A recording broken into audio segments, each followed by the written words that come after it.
I want to talk a little bit today about solo practice and solo exercise. Solo exercise is something that you absolutely have to do. You can't ignore it. It's not enough just to train once a week and do drills and then hopefully free play. The solo exercise is where you develop your own muscle memory, and you can actually really start to interpret some of the source texts with no one else around you, so you don't have any limitations or fears. But what you really want to do when you're working your solo exercise is to, number one, make sure you have a concept in mind. You want to actually have some sort of a set pattern or rhythm of ideas of what you want to, in fact, accomplish with your solo exercise. And also, there's a lot of standing around just trying to think. So one of the things you, in fact, want to work on when you are doing solo exercise is your footwork. Your footwork is absolutely vital, very, very important. You don't even really need a sword for footwork. But what you want to do is focus on the different ways in which you can move. Because movement, obviously, is one of the crowning jewels of the art, that beautiful word, as Dobringer says. So, your front leg is bent and your back leg is stretched. And when you're practicing movement, again, you can have the sword, you don't have to have the sword. When you're practicing movement, you want to be able to flow. Don't get into a type of a strict stance or any type of rhythm in your movement. You want to flow and practice the different basic movements. Your passing step where the rear leg becomes the front, and now my front leg is bent. Notice my back leg is stretched.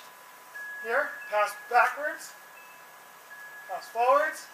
Then there's also the push step. I can push backwards, push back, or push forwards. Again, I have this bent leg, stretched leg here, off to the side,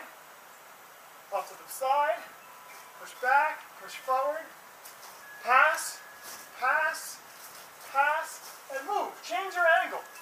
Change your angle. There's no reason to stare in one direction the whole time you're doing this. Pass, pass, push, pass, pass. Then also try the gathering steps, or the gathered step. The gathered step will bring your back leg to your front, where your front leg can come out again, or then vice versa. Your front leg comes right up to the back leg. The gathered step. So all these movements combined allow you to practice how your body should move. And don't forget your divague.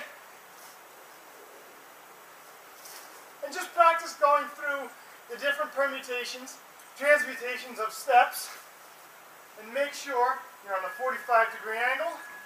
Your front leg is bent, your back leg is stretched. Let me turn this way. Back leg is stretched, front leg is on. Back leg is stretched, front leg is bent. Keep your guard in the position, moving about. You can practice different guards.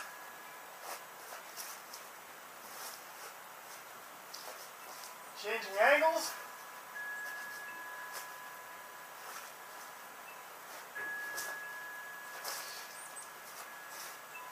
And so on.